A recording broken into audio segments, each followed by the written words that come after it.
Hai gulamu nafs, sekiranya tidak ada keringanan dari syariat. Kalau ada keringanan dari syariat, maka itu beda lagi. Contoh, ada orang yang beser untuk kelepe kerani bumi wis dol ngentuk gak iso mandek. Ini kan ada terus yang bisa dijaga. Atau beser kencing kerani wis rusak, kena penyakit, kencingnya netes terus, tak bisa dihilangkan. Ini nanti di dalam masalah babakan najis juga sama. Maka orang-orang yang semacam ini berarti dahilul hadas, langgeng hadasnya memang tidak bisa dihilangkan sudah. Dalam posisi kepepet, terus benar-benar gak iso, betul terus. Dia kencing terus, keluar hadasnya terus. Najisnya keluar berarti punya hadas terus. Gak bisa dicegah sama sekali. Maka di sini nanti ada cara khusus bagaimana dia menjalankan sholat. Meskipun biasa kentut, meskipun biasa kencing, nanti ada syaratnya. Seperti orang yang wanita yang istihadah. Orang yang wanita yang mengeluarkan darah istihadah, selain head dan nifas itu ada darah istihadah. Itu nanti ada caranya khusus, meskipun tidak bisa berhenti hadasnya, tapi ada keringanan dari syariat. Maka cara beribadahnya, cara sholatnya nanti sendiri dibahas di babnya. Ini berarti berbeda dengan manusia pada umumnya. Ada keringanan dari syariat. Walhasil hadas itu memang sesuatu yang harus dihilangkan terlebih dahulu. Meskipun tidak kelihatan, harus dihilangkan terlebih dahulu. Jika tidak dihilangkan, maka sholat yang dikerjakan dihukumi tidak sah. Kemudian hadas itu dibagi menjadi dua. Ada yang namanya hadasul asghar, hadas kecil. Ditakoki hadas itu kalau siji hadas cilik. Hadas cilik itu nopo ma'au jabal wudu. Hadas cilik itu sesuatu yang mewajibkan seseorang untuk wudu ketika ingin sholat. Kemudian yang kedua ada yang namanya hadas akbar, hadas gede, yaitu bahwa ma'au jabal usla, yaitu hadas yang mewajibkan mandi. Jadi wajib mandi untuk membiarkannya, itu masuk hadas besar. Hadas itu wonten kalih, satu hadas kecil, dua hadas besar. Hadas kecil sesuatu yang mewajibkan wudu, hadas besar sesuatu yang mewajibkan mandi. Meskipun sebagian ulama ada yang membagi hadas itu jadi tiga. Jadi wonten hadas asghar, wonten hadas awsat, wonten hadas akbar. Tapi yang di global lagi, jadi loro ini mau sing kata. Ada sebagian ulama lagi yang membagi hadas itu jadi empat. Macam-macam pendapat para ulama. Tapi pendapat yang terkuat mengatakan hadas itu wonten kalih, hadas cilik sesuatu yang mewajibkan wudu, sing nomor loro hadas gede sesuatu yang mewajibkan mandi.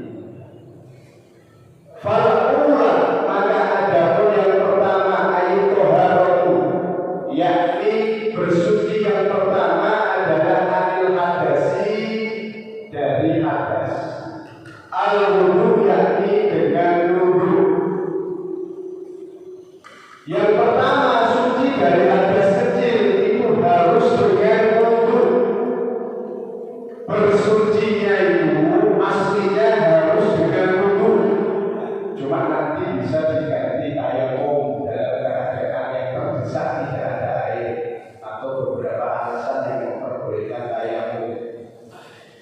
jelas menghilangkan hadas kecil itu aslinya dengan al-wudu, dengan wudu. Wudu, kata-kata wudu itu wawune diwaca rumah, wahwa bidhamil wawi istiqmalul ma'i fi a'dha'il makhsusatin. Kalau dibaca rumah wawunya wudu, artinya adalah menggunakan air di anggota badan yang tertentu. Dimulai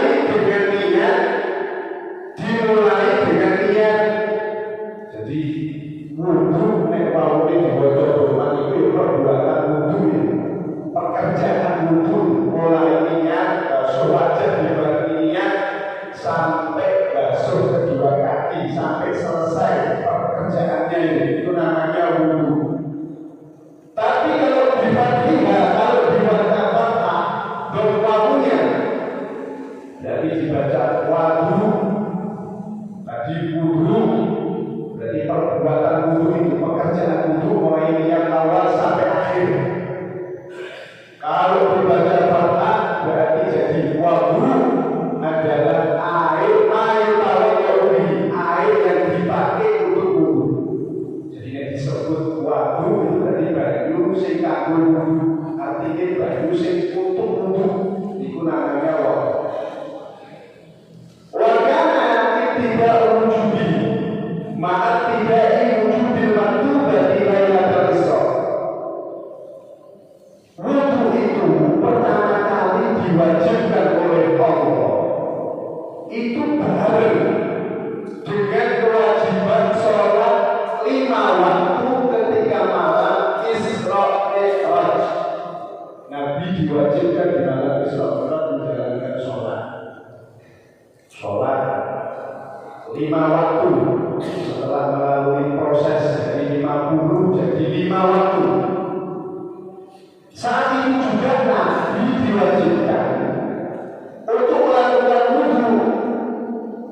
Wudu itu kewajibannya pertama kali bareng dengan diwajibkannya sholat 5 waktu, yaitu saat kejadian Isra Mi'raj atau di tahun sana Qablal Hijrah, 1 tahun sebelum Nabi menjalankan hijrah dari Mekah ke Madinah. Nabi sebelum hijrah dari Mekah ke Madinah 1 tahun sebelumnya Nabi diperjalankan Isra dan Mi'raj oleh Allah, dapat kewajiban sholat 5 waktu.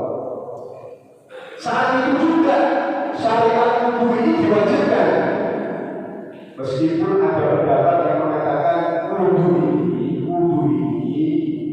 diwajibkan sitata asyar syahran, 16 bulan setelah hijrah, bukan bareng dengan Isra Mi'raj, bukan bareng dengan kewajiban sholat, tapi 16 bulan setelah hijrah. Berarti ada 2 tahun 4 bulan setelah sholat diwajibkan.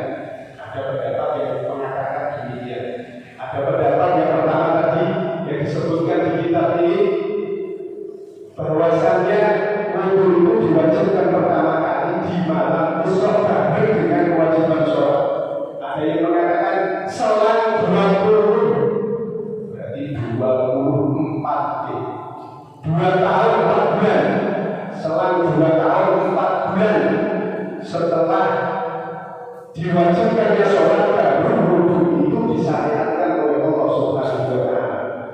Nah terus sahabatnya Nabi dulu sebelum diwajibkan wudu, kalau menurut pendapat 2 tahun 4 bulan setelah sholat diwajibkan baru wudu disyariatkan. Terus para sahabat dulu kalau sholat bagaimana? Apakah mereka tanpa wudu? Maka disebutkan di kitab Hasyiatul Yumi. Di sana ada sebuah riwayat menyebutkan sahabat dulu itu tetap wudu, cuma wudunya belum diwajibkan. Jadi setelah sholat diwajibkan sampai 2 tahun 4 bulan itu sahabat sholatnya tetap wudu, tapi wudunya ala sabili Nabi, sunnah, sifatnya hanya sunnah.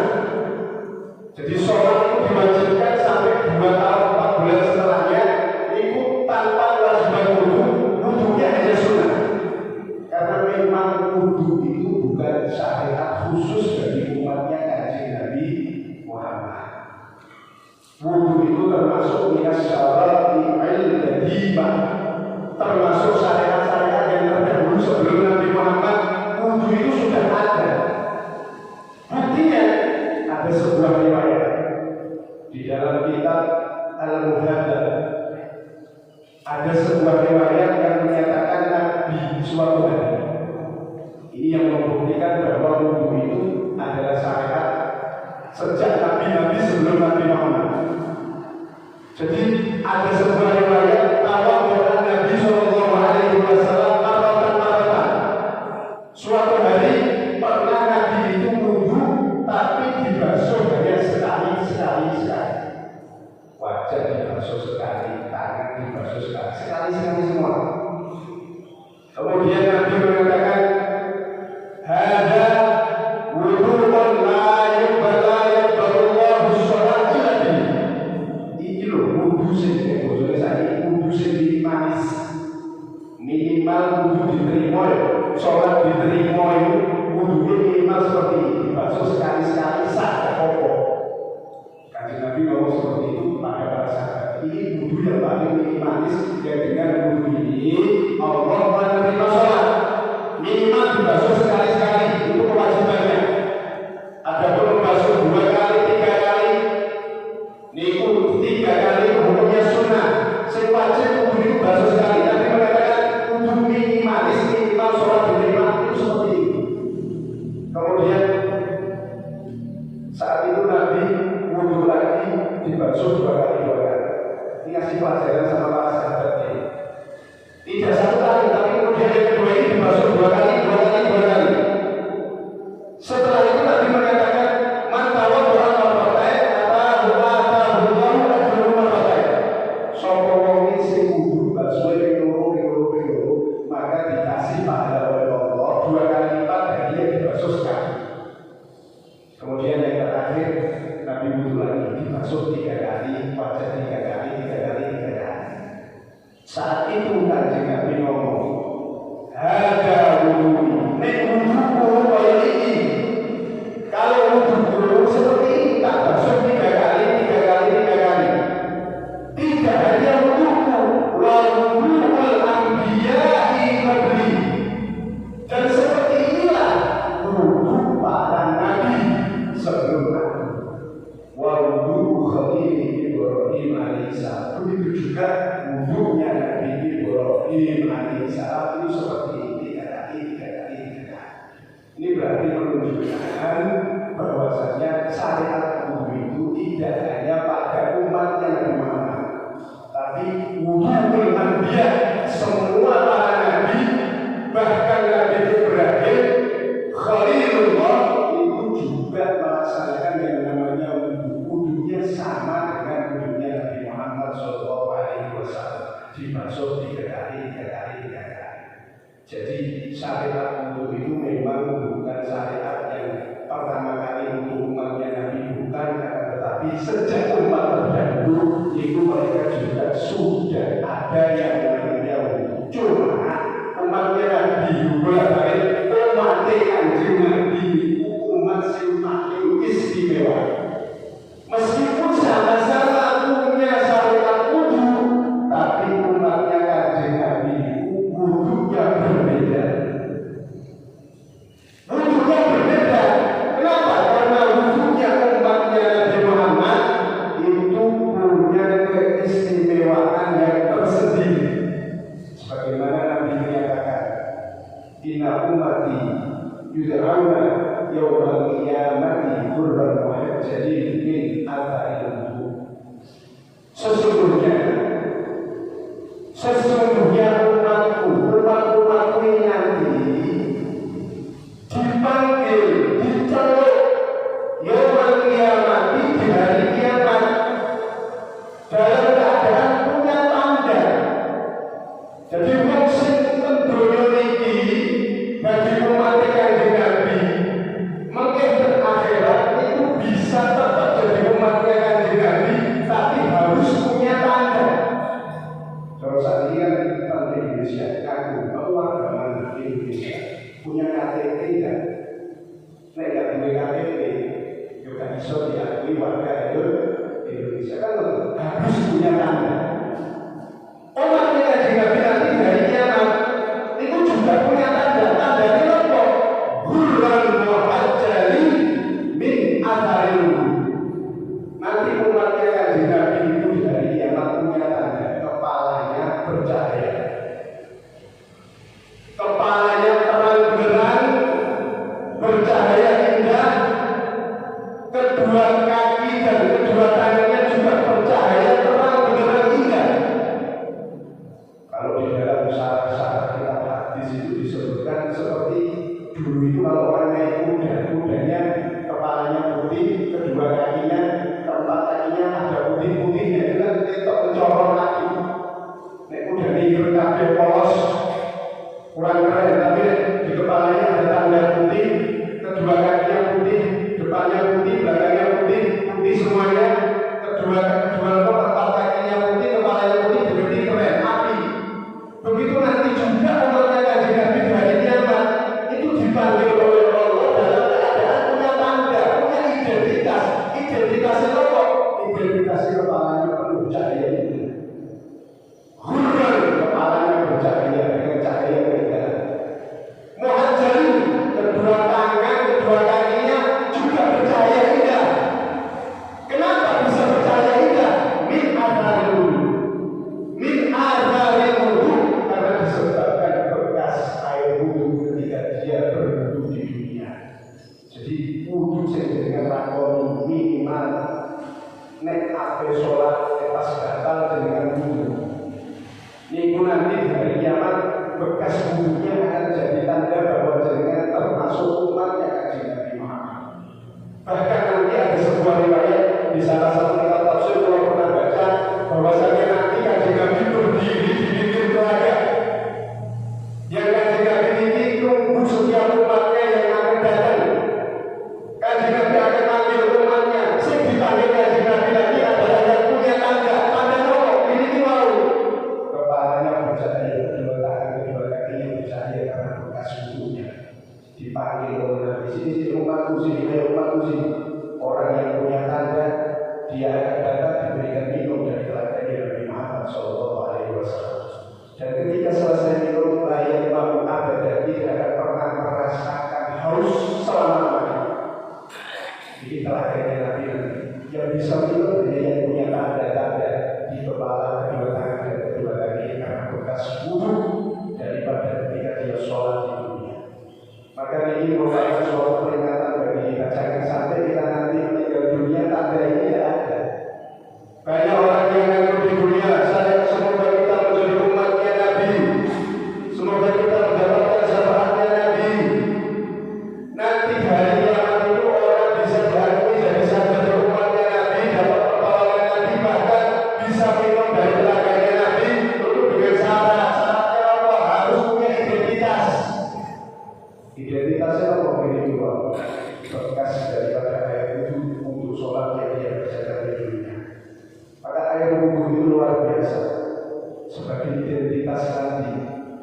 Ketika orang merasa kebingungan akan dipanggil oleh Nabi Muhammad SAW dengan tanda-tandanya. Inna ummati yutawna yawmal qiyamah. Nanti umatku akan dipanggil oleh Allah dari kiamat dalam keadaan punya tanda itu. Jadi wudu ini memang ada di syariat terdahulu, tapi bagi umatnya Nabi punya kekhususan tersendiri. Punya kekhususan tersendiri. Wudu itu, wudu itu awalan itu disolat. Kemudian wudu itu setelah 2 tahun, 4 bulan sholat diwajibkan, baru wudu itu diwajibkan.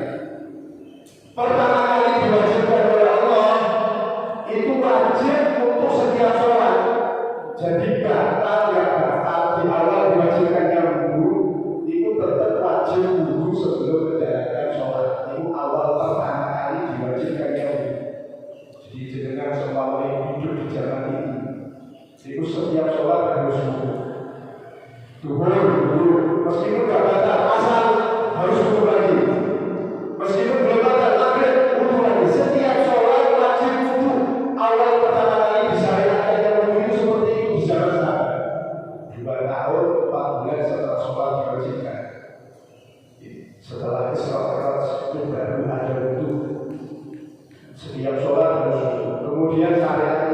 disalib oleh Allah di hari perang Khandaq. Di antara perangnya Nabi itu ada yang namanya perang Khandaq. Di perang Khandaq ini baru syariat wudu diubah seperti saat ini. Jadi sholat wajib wudu. Kalau ada sholatnya belum batal, kalau tidak batal, belum wajib wudu, tidak batal. Pakai wudu yang tadi diperbolehkan. Syariat yang sampai saat ini ada ini pertama kali, yaitu di perang Khandaq. Diubah oleh Allah di perang Khandaq. Maka dari itu wudu ini menjadi syarat sahnya sholat. Dan wudu ini punya keutamaan